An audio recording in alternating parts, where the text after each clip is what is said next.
welcome back into the channel.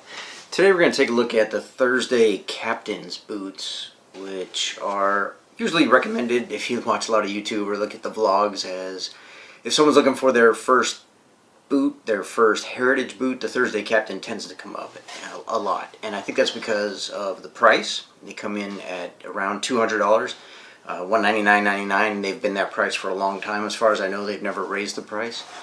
And just the wide range of colors and materials. I should somewhat on the materials, but definitely on the colors.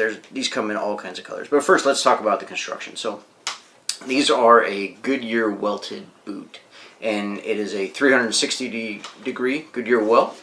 But they all so it goes all the way around the boot, from the toe all the way around to the heel. But they do also put nails in the heel to help with holding that on, and I believe that's a leather heel stack right here. They use a Thursday's take on a day-night sole.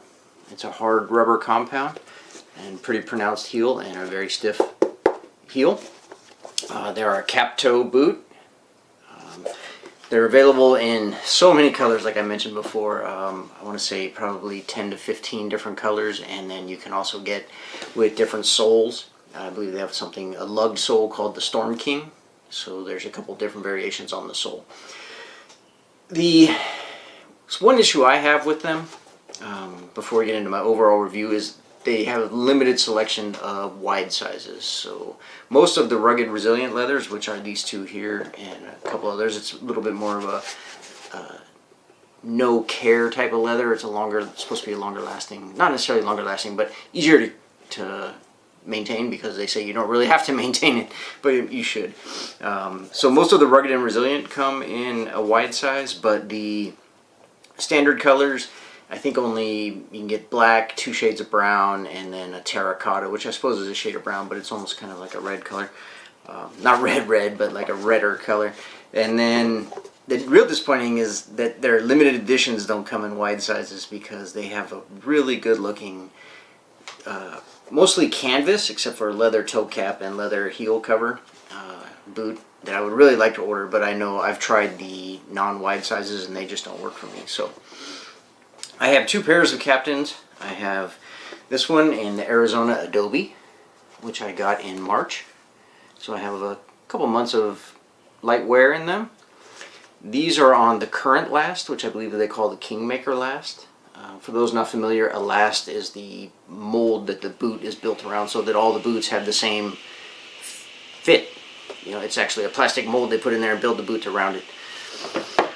And then I have the Canyon, which again is a rugged and resilient leather, but this is in the older last. This was the RT3 last, and you can see that they're both 7.5 wide, but you can see this one really looks thinner, and this one looks a little wider to me.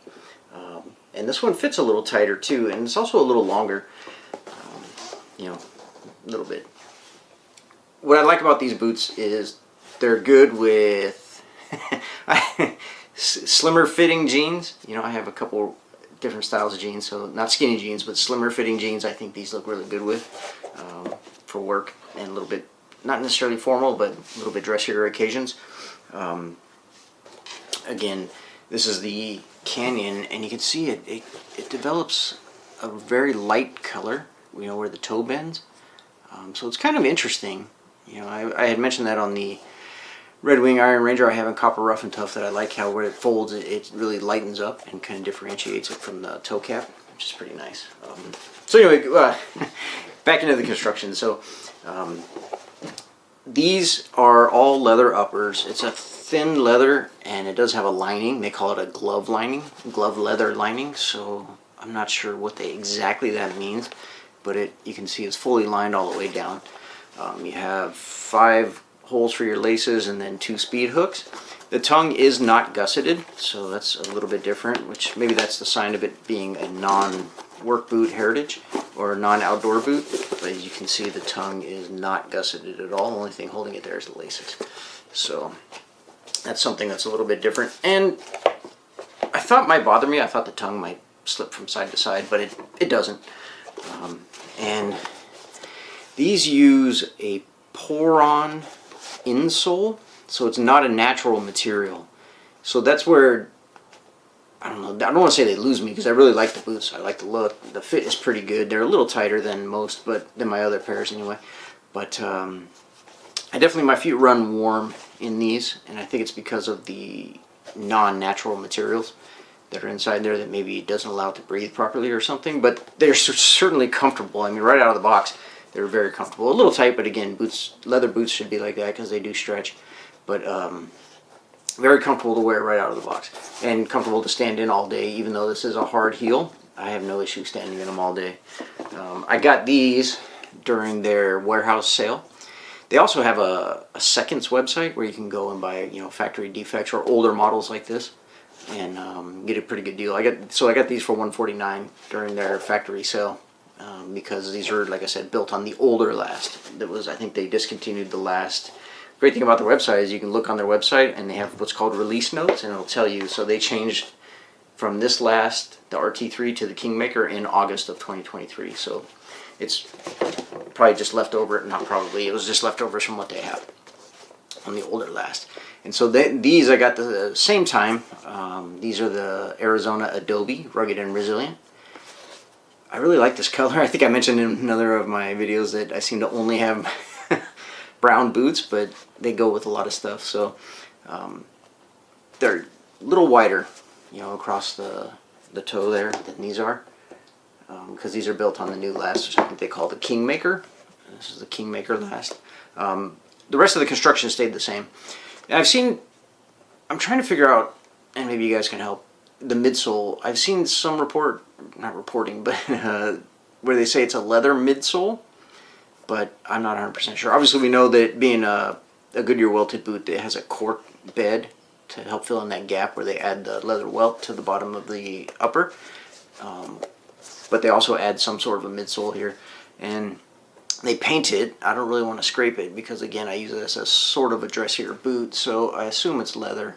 But you guys can comment and let me know, please. We'll compare these to the other boots, so we'll compare them to the Iron Ranger, we'll compare them to the Noomzon boot, and probably the Baobab boot at the same time, because the Jim Green Noomzon boot and Jim Green Baobab boot are very similar. So anyway, just wanted to show these off. These are made in Mexico, I believe. Company was started in the U.S., and then they have their manufacturing in Mexico. They triple stitched the toe cap, which is nice. I like the laces. I mean, it's a great boot. My son turned me onto these. He got a pair of the Storm Kings, which is the lug sole in black, and it's a really good looking boot. So I wanted to pick up a pair also, and I ended up picking up 2 pairs. But anyway, please like, comment, subscribe, dislike, whatever. Any interaction with the channel helps. If you know much about the Thursday boots and can answer my midsole question, please do. Or any other comments, let me know. Thanks.